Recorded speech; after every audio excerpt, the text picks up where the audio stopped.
நியாயமும் தைரியமும் ஒரு பொம்பளை பிள்ளைக்கு இருந்துச்சுன்னா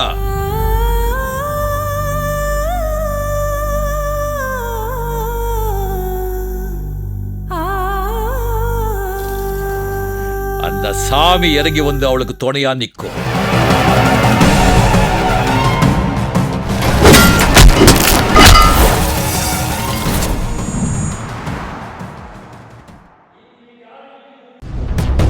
ശരി, ഇനി കുഞ്ഞാറ്റെ പറ്റി പറ. കുഞ്ഞാറ്റയോ? ഏത് കുഞ്ഞാറ്റ? അത് ശരി. അയ്യോ, ഓ തല്ലല്ലേ തല്ലല്ലേ സാറേ. അയ്യോ നിനക്ക് ഇപ്പൊ ഓർമ്മ വന്നോ? ഓർമ്മശക്തിക്കുള്ള മരുന്നാ ഞാൻ തന്നത്, ബെഞ്ചമിൻ ബെമ്മി. ഇപ്പൊ ഓർമ്മ വരുന്നുണ്ടോ അതോ ഒന്നുകൂടെ വേണോ? വേണോ? വേണ്ട സാറേ, ഞാൻ പറയാ സാറേ. പറ പറ പറ. അധികം ആർക്കും അറിയാത്ത ഒരു രഹസ്യ.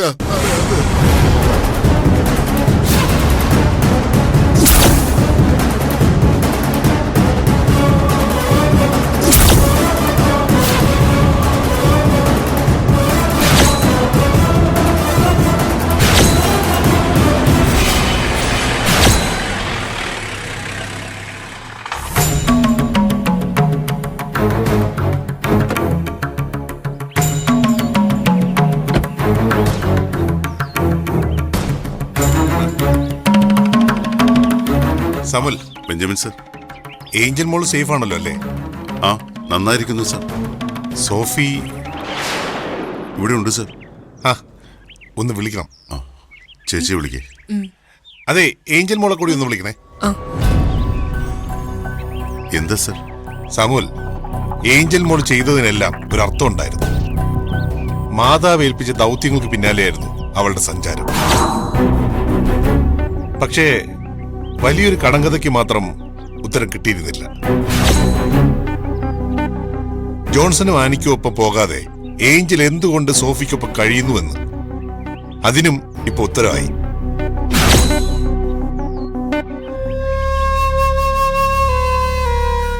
ആ സോഫി മോളെ, സോഫിക്ക് ഒരു സമ്മാനമായിട്ടാണ് ഞാനിപ്പോ വന്നിരിക്കുന്നത്. അവനെ ഇങ്ങോട്ട് ഇറക്ക്. ആ, ഇങ്ങോട്ട് ഇറങ്ങ്.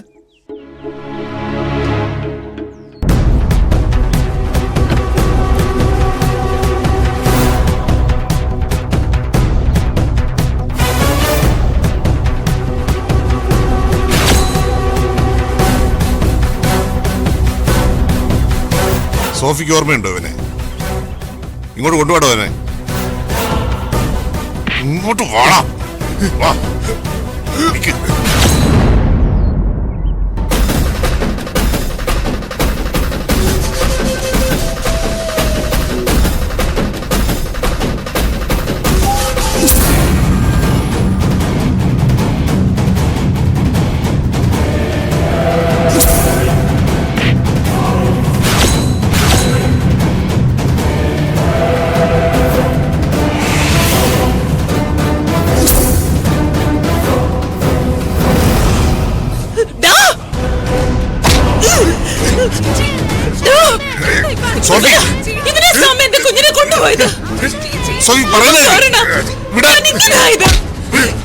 ജീവിതം നശിച്ചു പോയത് മോളെ ഇത്രയും കാലം എന്തിനാ? ആരും തല്ലിയേക്കരുത് ഇവനെ. ഇവന് കൊടുക്കാനുള്ളതെല്ലാം ഞങ്ങൾ കൊടുത്തു കഴിഞ്ഞു.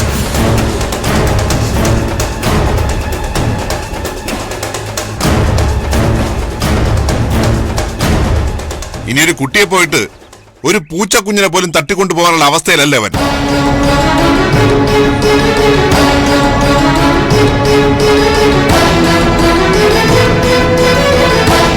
ഇനി പറയുന്നത് സോഫിയും സാമുലും എല്ലാം സമാധാനത്തോടെ കേൾക്കണം.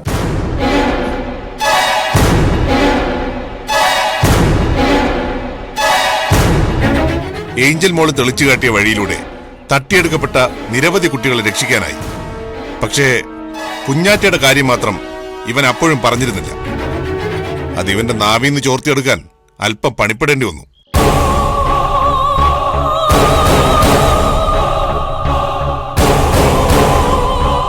കുഞ്ഞാറ്റയെ തട്ടിയെടുത്ത ശേഷം ഇവരുടെ സംഘം പോയത് തമിഴ്നാട്ടിലേക്കാ.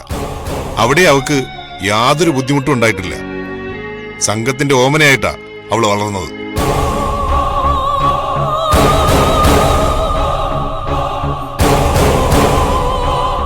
പക്ഷേ അവിടെ വച്ച് അവൾ സകല തരികടകളും പഠിച്ചു. തന്നേക്കാൾ മുതിർന്നവരെക്കാൾ കേമിയായി മോഷണത്തിലും കവർച്ചയിലും.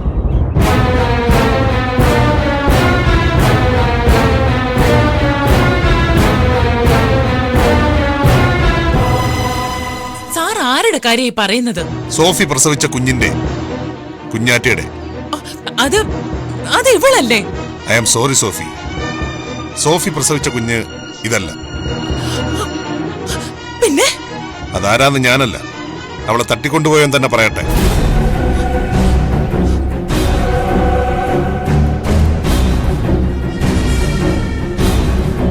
പറയടാ.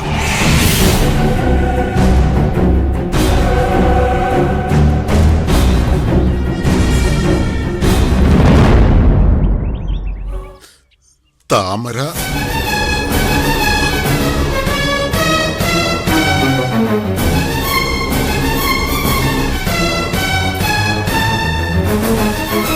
താമരയോ? അതെ സോഫി, താമര തന്നെ. അവളാണ് കുഞ്ഞാറ്റ.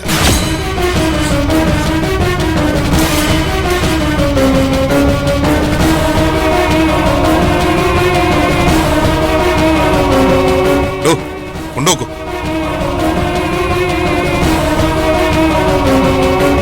ഇവരെല്ലാം ഈ നാട്ടിലും താമരയെ ഈ വീട്ടിലും എത്തിച്ചത് വിധി നിയോഗമാണെന്ന് കരുതിക്കൊള്ളു സാമൂല. ഇത് മാതാവിന്റെ തീരുമാനമാണ്. സോഫിക്ക് നഷ്ടപ്പെട്ട കുഞ്ഞിനെ തിരിച്ചു കിട്ടണമെന്ന്. സോഫി ഇത്രയും കാലം ഒഴുക്കിയ രക്തക്കണ്ണീരിനുള്ള പ്രതിഫലം.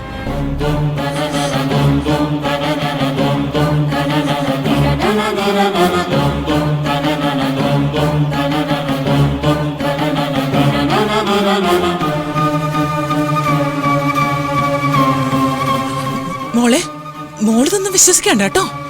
ഇവരെല്ലാരും കൂടി കള്ളം പറയുവോ? മോളെ എന്നിൽ നിന്ന് അകറ്റാൻ, എന്റെ കുഞ്ഞാറ്റെ തട്ടിയെടുക്കാൻ.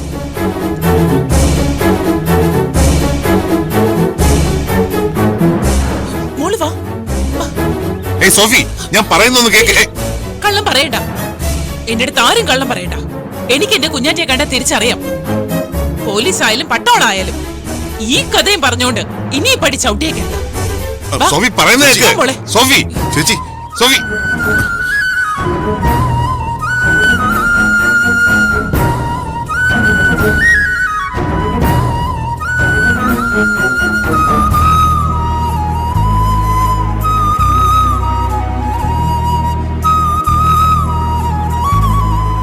സർ, താമര ഇപ്പോ അറിയാലോ, ഒരു റോബിൻഹുഡ് സ്റ്റൈൽ ജീവിതമാണ് ആളുടേത്.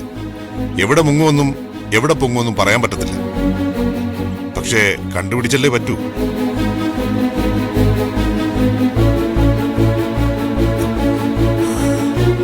സാറ് ചെയ്തതിനും ചെയ്യുന്നതിനുമൊക്കെ മാതാവ് സാറിനെ അനുഗ്രഹിക്കും.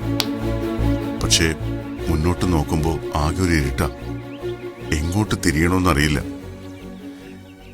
എല്ലാം ശരിയാകുമെന്നുള്ളൊരു പ്രതീക്ഷ എനിക്കുണ്ട്. ഏഞ്ചൽ മോള് കൂടെ ഉള്ളതുകൊണ്ട് തന്നെ എന്നെ കൊണ്ടാകുന്നതിന്റെ മാക്സിമം ഞാൻ ശ്രമിക്കും.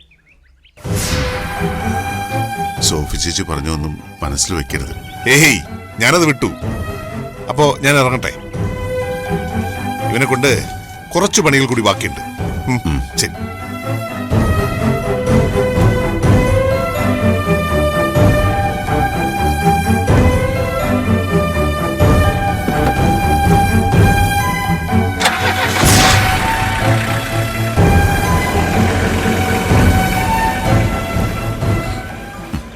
ഇതിന് ഉത്തരവാദി ഇച്ഛായൻ ഒറ്റൊരാളാ.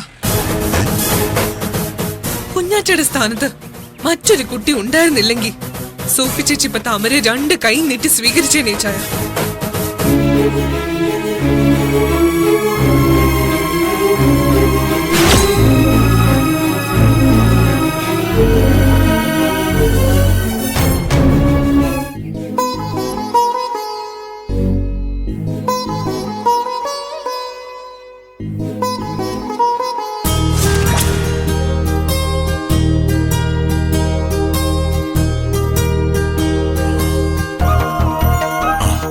ചേട്ടാ, ഈ ജോൺ കാസ്പറിന് വീട് ഇതാണോ? ഈ പുരാവസ്തു ശേഖരമൊക്കെ പുരാവസ്തു ശേഖരോ? ആക്രി കച്ചവടക്കാരനാ?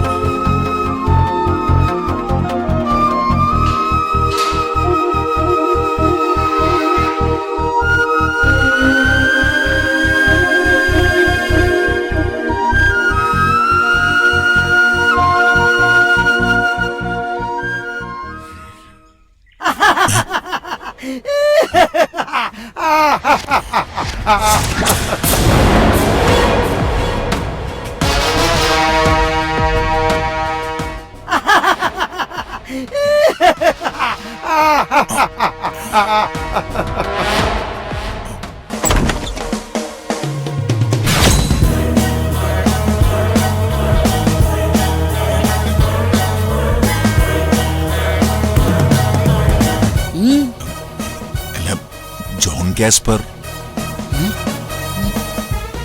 നിങ്ങൾക്ക് ജീവനിൽ ഭയമില്ലേ? വാ. അല്ല, പത്രത്തിലൊരു പരസ്യം കണ്ടിട്ട് വന്നതാ. എന്ത് പരസ്യം? ഇവിടെ പുരാവസ്തു ശേഖരം സൂക്ഷിക്കാൻ ഒരാളെ വേണമെന്നും പറഞ്ഞ്. ഇവിടെ ഇപ്പൊ അങ്ങനെ ഒരാളുടെ ആവശ്യമില്ല. അല്ല, പരസ്യം ഇവിടെ ആരും വേണ്ടെന്നല്ലേ പറഞ്ഞു? ചിരഞ്ജീവി, എടാ ആരാ അവിടെ? ഇങ്ങോട്ട് കയറ്റി വിട്. ആ ചെല്ല്. 37ാമത്തെ ആളാ നിങ്ങൾ. 36 പേരും ഓടിയ വഴിക്ക് പുല്ല് പോലും മുളച്ചിട്ടില്ല. ആ ചെല്ല്. എവിടെയാ? അവിടെ എവിടെയെങ്കിലും കാണും. ദാ അങ്ങോട്ട് ചെല്ല്.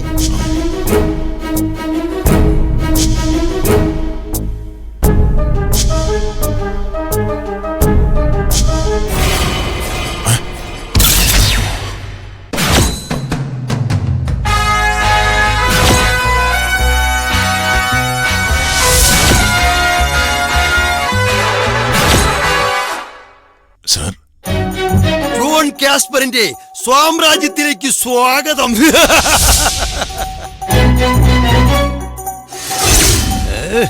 താങ്കൾ ഭാഗ്യവാനാണ്. അമേരിക്കൻ പ്രസിഡന്റ് എബ്രഹാം ലിങ്കന്റെ ദേഹത്തേക്ക് നിറയൊഴിച്ച തോക്കാണിത്. താങ്കളുടെ ദേഹത്തേക്ക് ചൂണ്ടപ്പെട്ടിരിക്കുന്നത്. താങ്കൾക്ക് ഭയമൊന്നും തോന്നില്ല? ഇല്ല? ഇതൊരു പഴയ എയർഗണല്ലേ സാറേ?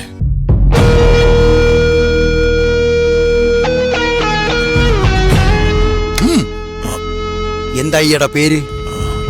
ജോൺസൺ. ജോൺസൺ എങ്ങനെ മനസ്സിലായി ഇത് ഗണ്ണാണെന്ന്? ഇതൊക്കെ ഞാൻ കണ്ടിട്ടുണ്ട് സാർ. Very good. ഈ നിരീക്ഷണ പാഠമാണ് ഒരു പുരാവസ്തു സൂക്ഷിപ്പുകാരന് വേണ്ടത്. നിറയൊഴിക്കാൻ ചൂണ്ടി നിൽക്കുന്ന തോക്കിന് മുന്നിലും അയാൾ ഭയക്കരുത്. എനിക്ക് മുന്നിൽ 36 ബീരുക്കൾ വന്നു. 36 ഭയന്നോടി. താങ്കൾ മാത്രമാണ് ഭയക്കാതിരുന്നത്. You are appointed.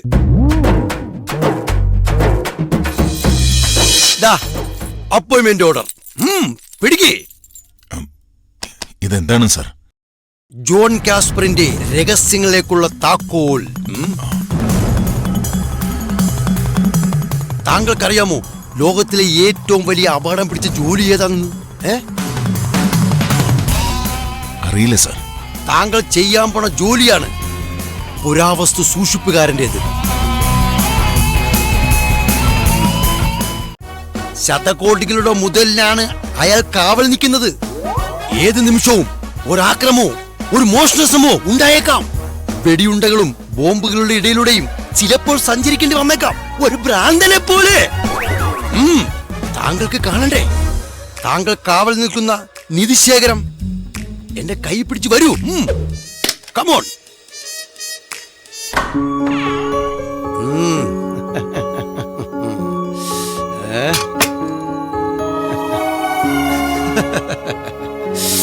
ശതകോടികൾ വിലമതിക്കുന്ന എന്റെ അമൂല്യ സമ്പത്ത്.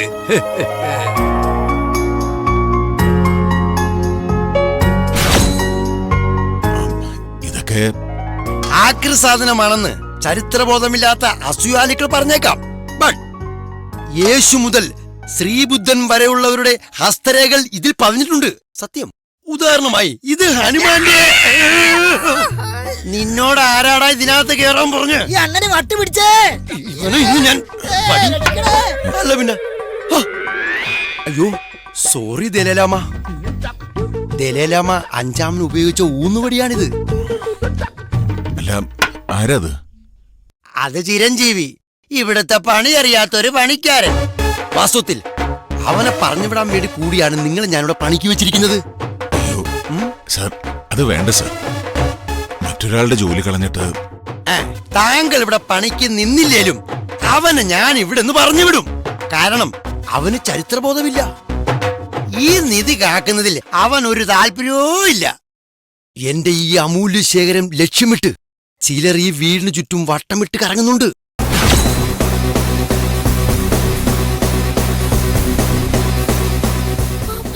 ഇവിടെ ഉണ്ടാവൂ. താങ്കളെ എനിക്ക് ഇഷ്ടപ്പെട്ടു. താങ്കൾ കുറച്ച് സംസാരിക്കൂ, അതുകൊണ്ട് സംശയങ്ങൾ കുറവായിരിക്കും. നന്ദിയുണ്ട് സാർ. എന്നാ ഞാൻ പോയിട്ട് വരാം. വരണം. Very good.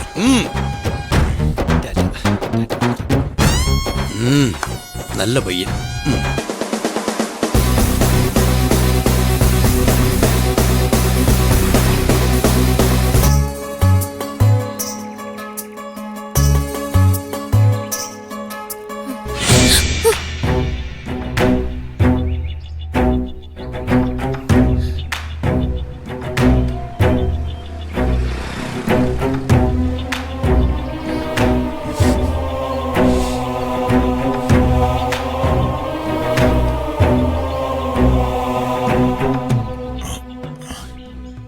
മോളെ,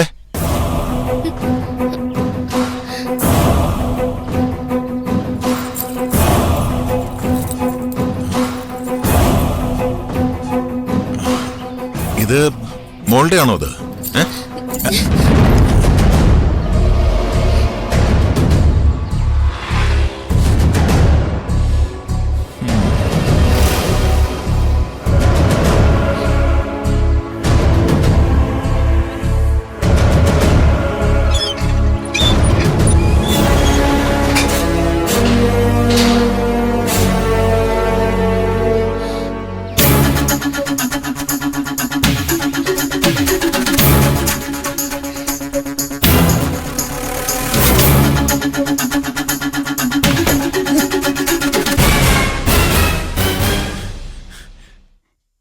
എന്നാലും എന്നോട് ഈ ചതി വേണ്ടായിരുന്നു മുതലാളി. ഇവിടെ രണ്ടാളുടെ ജോലി ഞാൻ ഇവിടെ ഉള്ളപ്പോ പിന്നെ വേറൊരാളെന്തിനാ? രണ്ടാളിന്റെ ജോലി അവൻ മൊത്തത്തിൽ ഒരു ഇഞ്ചില്ല. പിന്നെയാ പൊക്കത്തിലല്ല മുതലാളി കാര്യം. മുതലാളിക്ക് പൊക്കോണ്ടായിട്ടും വലിയ കാര്യമൊന്നും ഇല്ലല്ലോ. അല്ലേ, ഇത് വെച്ച് അഡ്ജസ്റ്റ് ചെയ്യാന്ന് പറയുമായിരുന്നു. എടാ, ഇതൊക്കെ നീ സ്വയം വരുത്തി വെച്ചതാ. സർക്കസ് കമ്പനി പൊളിഞ്ഞ് വേലയും ജോലിയില്ലാത്ത നിന്നെ ഞാനിവിടെ പണിക്ക് വെച്ചു. അറുമുഖൻ എന്ന പേര് പോരാഞ്ഞ് ചിരഞ്ജീവി എന്ന സ്റ്റൈലും പേരും വെച്ചു. കുടിയും കിടപ്പും ഇവിടെ തന്നെ. എന്നിട്ട് നീ ഒരു നയാ പൈസയുടെ ആത്മാർത്ഥമുള്ള ജോലി ചെയ്യുന്നുണ്ടാ. ഞാൻ എന്ത് ചെയ്തെന്നാ പറയുന്ന മുതലാളി? നീ ഒന്നും ചെയ്യുന്നില്ല, അത് തന്നെ ഞാൻ പറഞ്ഞത്. പിന്നെ നിന്നെ പോലെ വേറെ ഒരുത്തനുണ്ട്, ഡ്രൈവർ അജിത്ത്. രണ്ടാളും നോക്കിട്ട് ഇവിടുത്തെ പുരാവസ്തു മോഷണം പോകുന്ന തടയാൻ പറ്റുന്നുണ്ടോ? അതിന് കള്ളൻ ആരെന്ന് അറിഞ്ഞിട്ട് വേണ്ട മുതലാളി.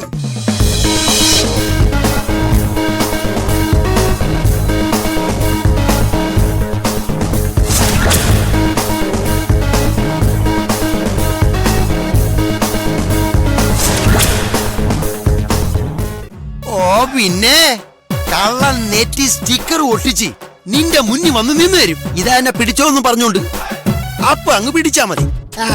ശരി മുതലാളി.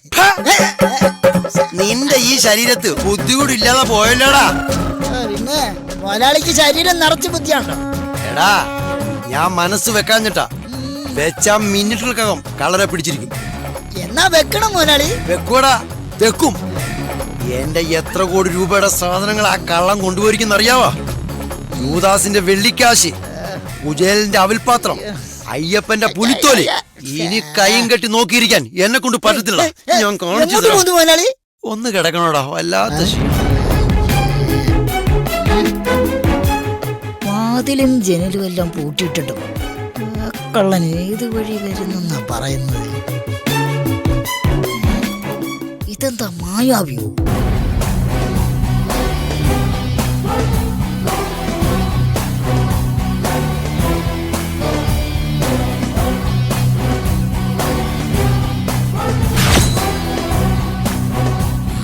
ഇന്ന് ആ കള്ളനെ പിടിക്കണം.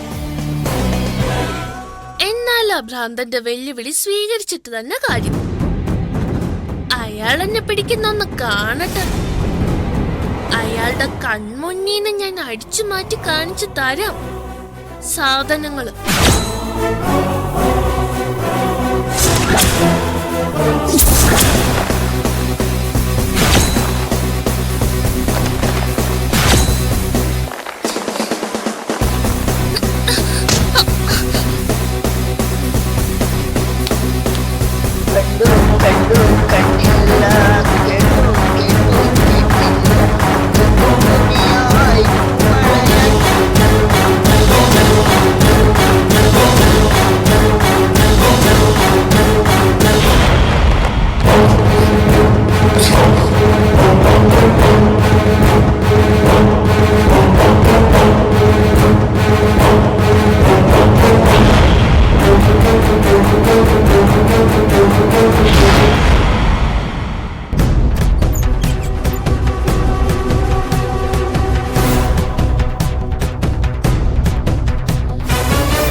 കൊള്ളാലോ, ഇതെന്തൊക്കെയത്?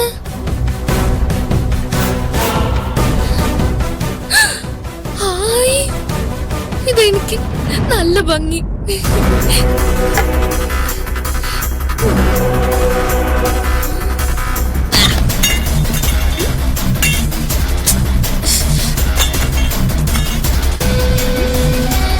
ഇതൊക്കെ എങ്ങനെ കൊണ്ടുപോകും?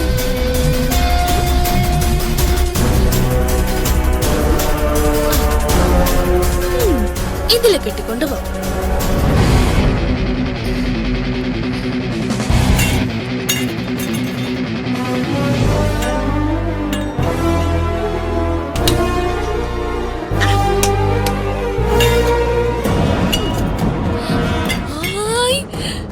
ഇതും കൂടി ഇരിക്കട്ടെ. നേത്രാവതി അമ്മയ്ക്ക് ചോറുണ്ണാൻ ഒരുക്കിണ്ണ.